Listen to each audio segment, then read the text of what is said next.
Welcome to the Last Line of Defense. I'm Seth Jones. Our guest today is Kate Odell, a member of the Wall Street Journal's editorial board. She joined the Journal in 2013. Kate, it is great to have you on. Thanks. Thanks, Seth, so much for having me. It's great to be here. All right. Well, let's get to some big questions about Ukraine. I mean, we're 4 years into the war, going into year 5. But before we do that, I want to actually start us off in Munich, where U.S. Secretary of State and National Security Advisor Marco Rubio recently delivered a speech at Munich 1 year after J.D. Vance spoke. What from your perspective, what were his main themes and what was different and perhaps similar to the Vance speech?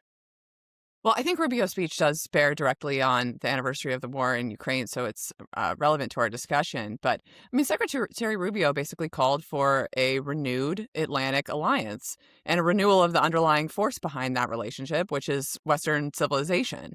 Now, you mentioned Vance's speech, and I think both of these speeches included some tough love for Europe, some searing critiques of Europe and its policy choices on topics like climate, migration, and how seriously it's taking its national defense. And Vance did say last year, we're on the same team as Europe, and both of them tried to get at the underlying question of, what are we really defending here in the West? Now, the most obvious difference to me in these speeches, of course, is tone. Rubio is getting praised for being more persuasive, more optimistic.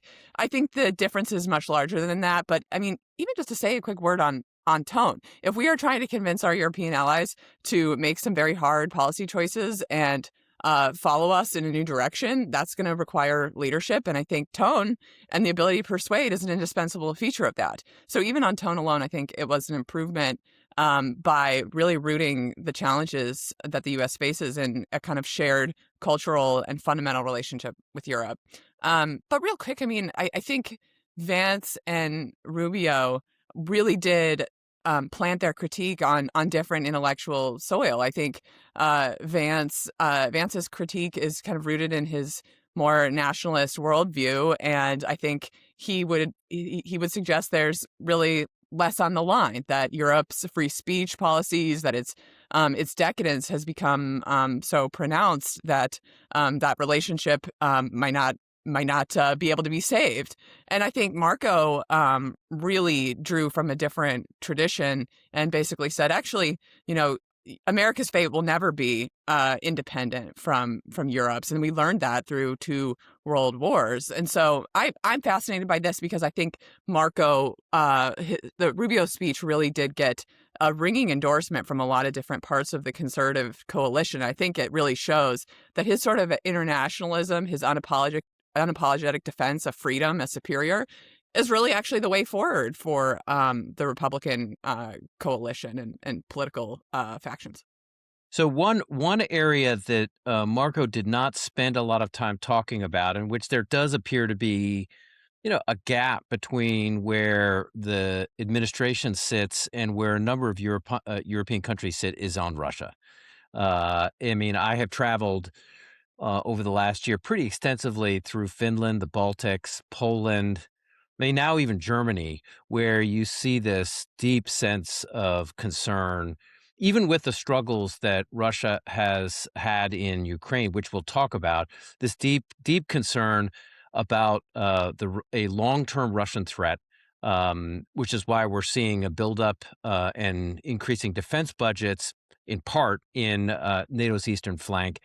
And then also concern about this Russian-Chinese axis, where we have seen significant Chinese assistance into the Russian industrial base. That did not appear to be a major theme, either with Marco Rubio or with Vance. Is that how do you see a divide there? And do you have a general sense of sort of what's causing that? Well, I mean, the Vance speech last year was really striking because he said that the biggest threat that worries him is not Russia, not China, but, Europe's internal decay. And I think that's fundamentally wrong about what the threats are to Western civilization. And I don't think Rubio takes that view, but I think you're right to identify that the really missing elements of his speech were, one, explaining that the current dividing line of Western civilization is the front line in Ukraine. And that's the current test of Western civilization that we need our friends in Europe to help us organize around. And then secondly, that test is really, a Russian nesting doll inside a larger test, which is the threat from the Chinese Communist Party. So the missing strategic framework on that larger axis, I think is really notable. I think it represents where the administration is. I mean, you see a number of players in the administration trying to kind of fit themselves into the Trump intellectual tradition. And so I think, I think Marco is more inclined to see that larger threat that you and I are describing. But there's a summit coming up in April with President Xi, and President Trump seems pretty intent on not making any larger thesis about the world, at least before that summit, and maybe not at all. And so I do think that is missing both in the speech, both in their actions at the negotiating table in Ukraine, and in their security strategy documents.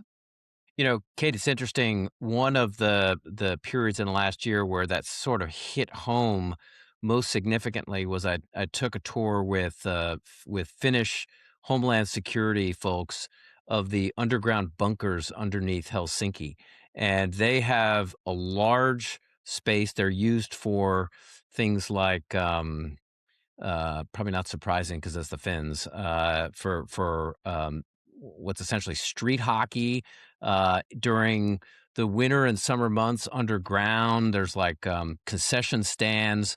But in the case of a Russian ballistic cruise missile, drones, or even a potentially nuclear, chemical, biological attack, there are areas of the city where huge chunks, both of the urban population of Helsinki, but also from the surrounding metropolitan areas, could come in the case of a Russian attack. And they have really gone back over the last few years and started testing that, making sure they've got pre-positioned equipment. It's a very different mindset, I think, than you see in other places. Sort of drew home to me that there are key areas of Europe where the Russian threat is serious, and they're taking it seriously. Gets at sort of a larger debate about the threat from Russia. We'll talk, I'm sure, in a moment about how Russia is not really winning in Ukraine. They are taking such little territory at such tremendous cost. And there is kind of a school in Washington that says, well, if Russia's not winning, you can't just then claim that they're a big threat to our European friends.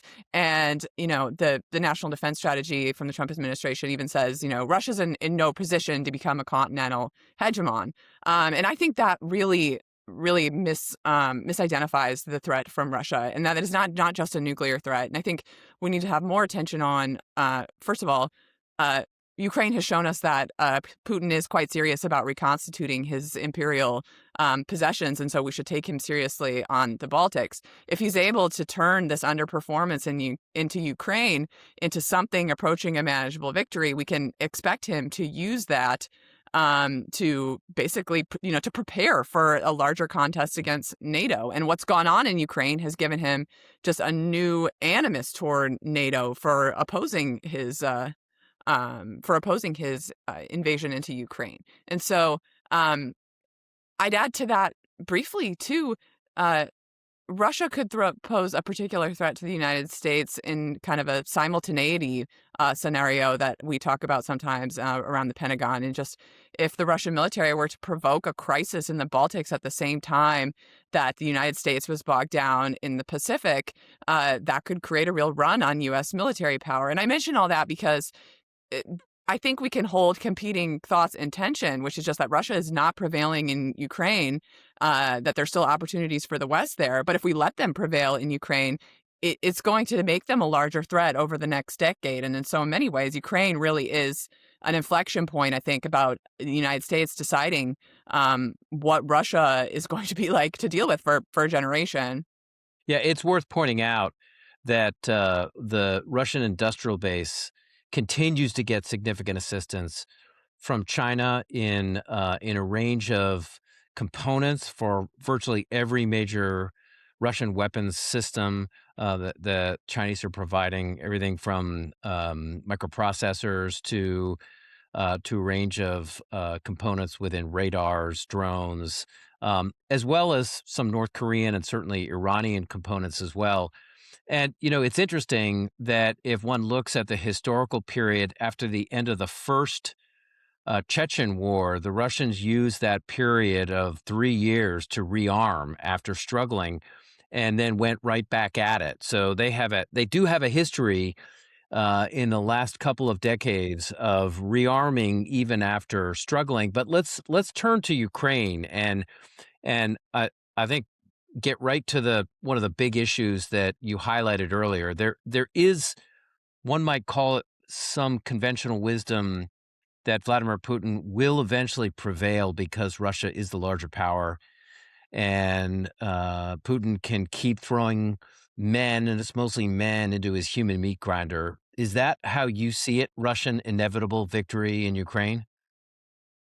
No, and I think we have to, the Russians have really tried to make this the conventional narrative that they can't be stopped, that their victory is inevitable, that they're going to take the Donbas in Ukraine eventually, so we might as well hand it over to them now in negotiations.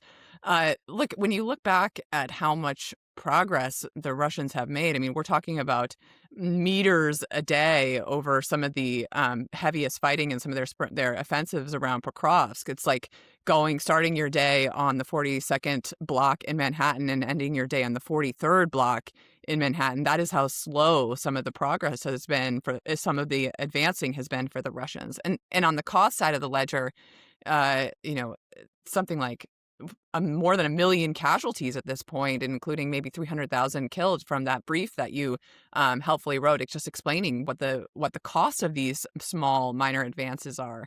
And while Ukraine has its own manpower limitations and is struggling to recover territory, I think you have to look at the Russian struggle to take territory and just how the Ukrainians have overperformed in 4 years in holding on and showing that they can hold the Russians off.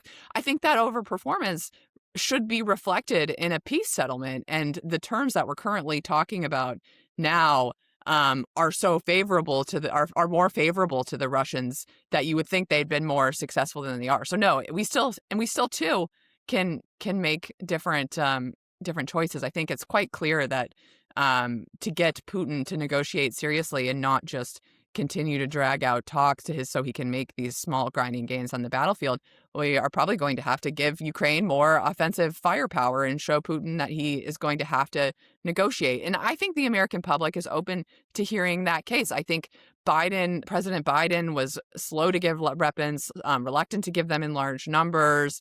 And so there's some public cynicism that any weapon we give Ukraine is going to be a difference maker. But I actually think if Trump were to make the case and say, look, I'm tired of this ongoing negotiations that get nowhere, we're going to give a premier long-range offensive firepower to the Ukrainians, that would make not only a difference on the battlefield, but important in the U.S. showing that it is committed to resolving the war on terms favorable to both the Ukraine and the U.S.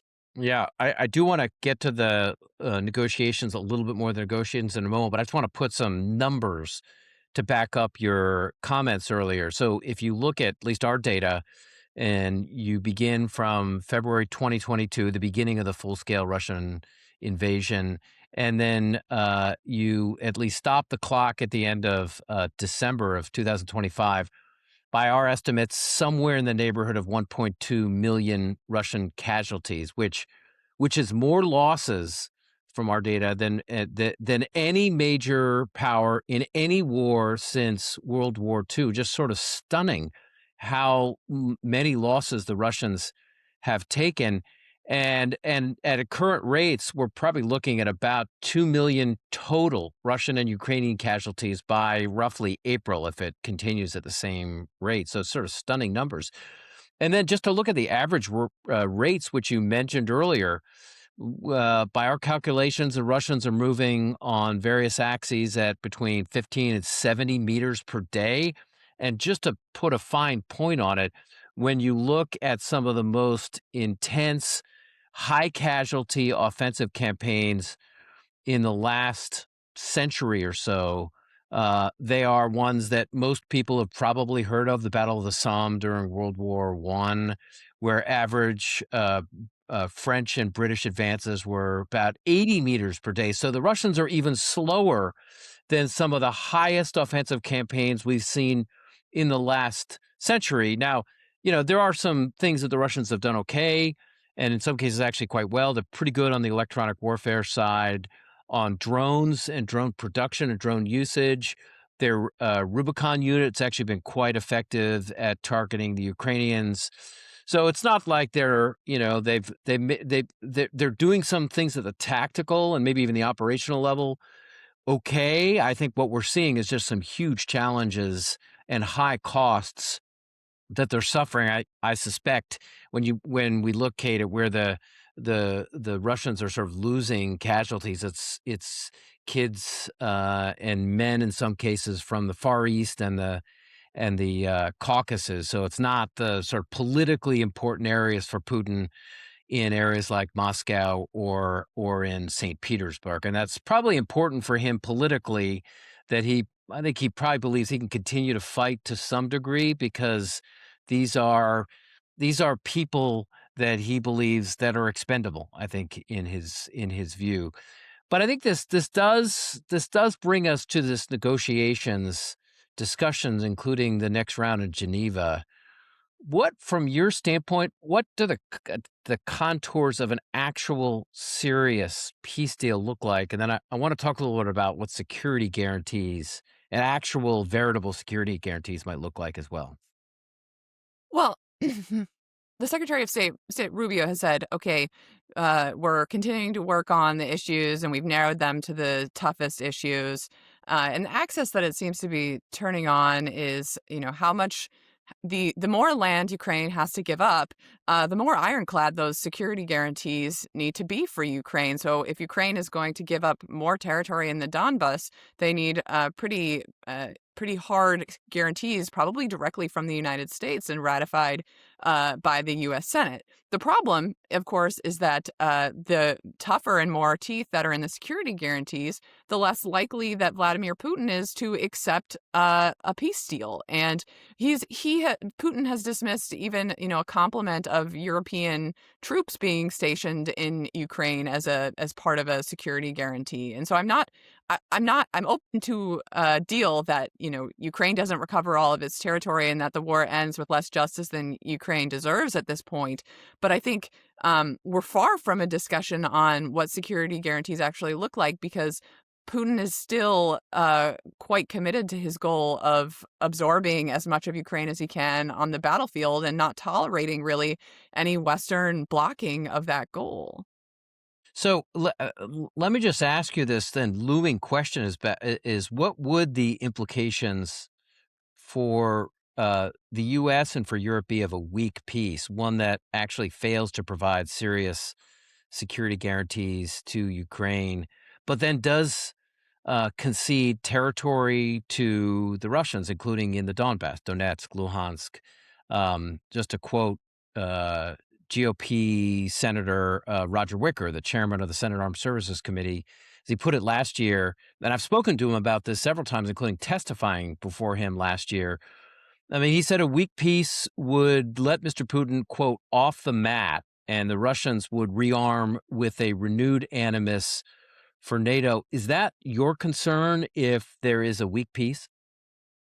That is one of them. I think the largest concern with a weak peace is that it sows the seeds for more bloodshed, either in Ukraine or in another part of the world that could involve United States troops. And I'm thinking mostly of what message is taken from the end of this conflict in Asia.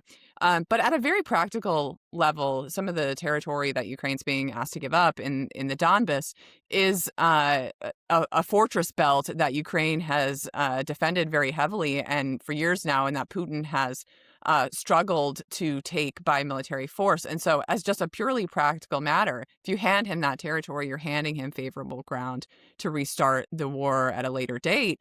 And, his record of abiding by his peace promises is, it's unanimous. He doesn't do it, and that extends to arms control agreements and others. I guess I want to ask, really want to get your thought on the same question, because if we accept the premise that the outcome of the peace really matters, but to Ukraine, to Europe, and to the U.S. commitments in the rest of the world, and we accept that Trump wants a deal, ran on a deal, and thinks that we need a settlement, what in your mind is kind of the ugliest peace deal that the West can still accept and tolerate and avoid being a weak peace?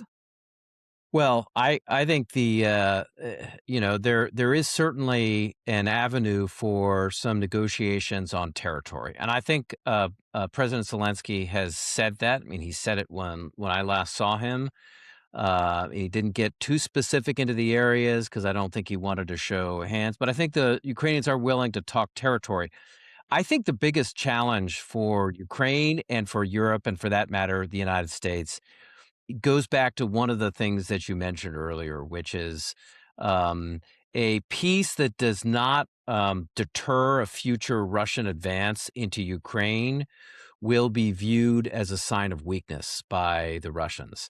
And I think they will almost certainly, even if there is a period of some type of a ceasefire, they will use, and I think we've seen them do this in Chechnya. I think if Vladimir Putin were one day to take a step back and say, you know what, all that stuff I said previously about Ukraine being part historically of Russian territory, I've changed my mind about that.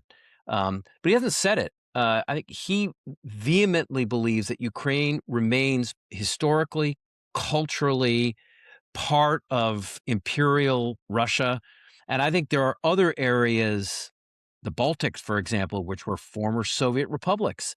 He largely feels the same way. So my concern there is if Ukraine is not provided with what it needs to defend its territory, and that includes a range of long-range weapons, aircraft, fourth, maybe even fifth generation aircraft, and almost certainly U.S. and/or NATO troops for training purposes on Ukrainian territory that existed before the war began. Those would all be important to building up Ukrainian deterrence to prevent a potential future Russian attack. That's not done, then I think what we're seeing is you will see the seeds planted of a future Russian push into Ukraine, either conventionally or, as we've also seen the Russians do it, gray zone operations with GRU operatives, SVR, FSB, and others. But I think you're protracting this conflict without a peace deal. And one other thing, Kate, and I'm curious about your view on this as well, is every visit over the last year that I've made to Japan, to Korea, to Taiwan, to Australia. I haven't been to China, but I suspect it'd be the same there. They're all looking at how this war ends, if at all, because they are looking at lessons along these lines. Is the U.S. going to stick it out? Is the U.S. going to cave to the Russians? I mean, how do you view how countries in Asia, including China, are looking at this? On China, I mean, there are two kind of schools on how China is viewing them. And I think the first one is that, oh, well, um, China, she has learned that you can get bogged down in a quagmire, that Putin has underperformed, and his task, for instance, in Taiwan would be much more challenging than what Putin is trying to do in Russia. But I don't buy that. I mean, I think the second school is basically that she has learned that if you keep throwing stuff into the fight, if you learn from your mistakes as fast as you can, and if you just keep going at it and using your nuclear arsenal for blackmail purposes, you can get enough of what you want. And Western publics, perhaps over time, lose interest or willingness to resist your aims. And so I think that is the prime concern of what the Chinese Communist Party is taking away from this. I mean, they are studying this war as they have studied many other conflicts before, and they are getting smart on it.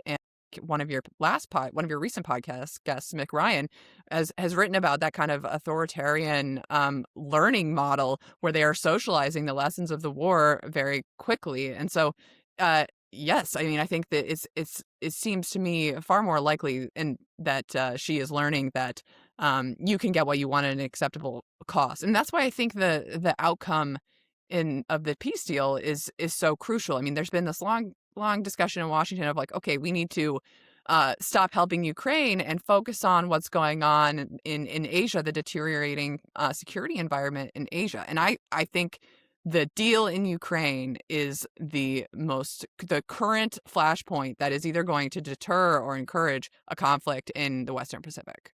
Yeah, I think that is certainly the case. And just to put a fine point on it, why to come back to this, why should Americans care about this? I mean, it was the Secretary of State who said about a year ago, look, American life is going to go on one way or the other, no matter what happens in Ukraine.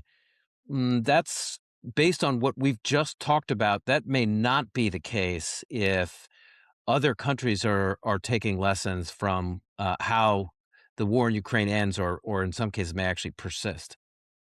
Well, and that gets at the tension of the speech at the Munich Security Conference, because he did say, like I said, that the United States learned in the 20th century at great cost that its fate was actually quite connected to Eastern Europe's, and I think that is still true. I think I think the public is open to hearing this. I think the public understands who America's adversaries are in China and Russia, and that they're working together more closely, including with Iran and in North Korea. I think what has been missing is somebody who is willing to make that extended case to them and explain to them why actually what happens on the front line in Ukraine, Las Vegas rules do not apply. What happens there may not stay there. And what we want to prevent is pulling forward the date that U.S. troops have to engage with our adversaries. And so I think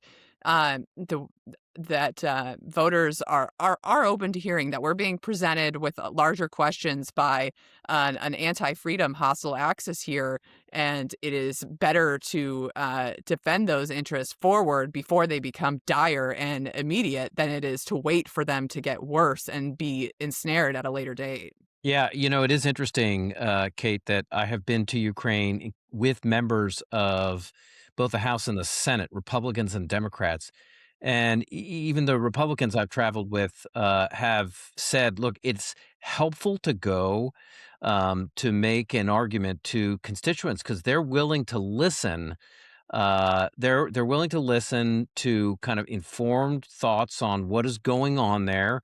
They're quite interested in the humanitarian issues surrounding the killing of innocents, and they're interested in some of the strategic implications. I just think what they need is someone to explain it to them. So we've seen it with some members of both the House and Senate to their specific state constituents. I think this could be done at a national level, which actually brings me to my last question, which is the book Modern Times. You write that my view of the world is summed up by a line in the book Modern Times that arrives about 40 pages into that book.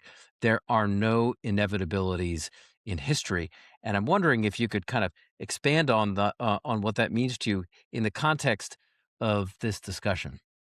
Well, this bears directly on our conversation, really. The late British historian Paul Johnson has just been a singular intellectual influence on me, and I'd recommend his books to all of your listeners. And you can pick up almost any one, but I'd recommend especially his short biography on Winston Churchill, and also his book, The History of the American People, which calls America the greatest of all human adventures.